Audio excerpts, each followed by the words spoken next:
Welcome back to the channel. I hope you all are absolutely fine and sound. First of all, simply click on Start Lab and right click and open the Cloud Console Incognito window.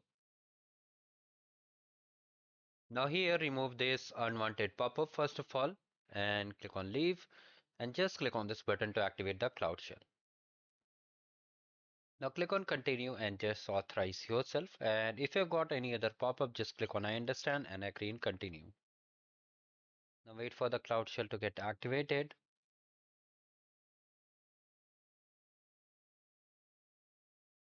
Now let me increase the text size.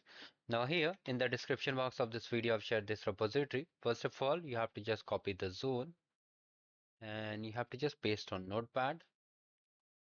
Now from here, Control F, just find the zone over here.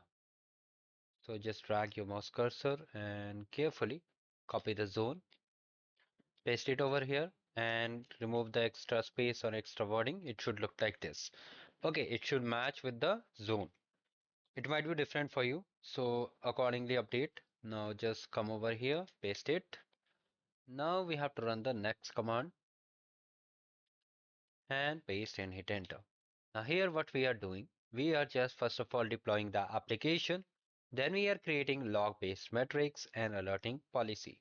So you can see all these things are mentioned over here. It's just creating it. It will take some time, so wait for it. So finally all things are done and check the score. So finally we are done with the lab. Do like the video and just subscribe the channel.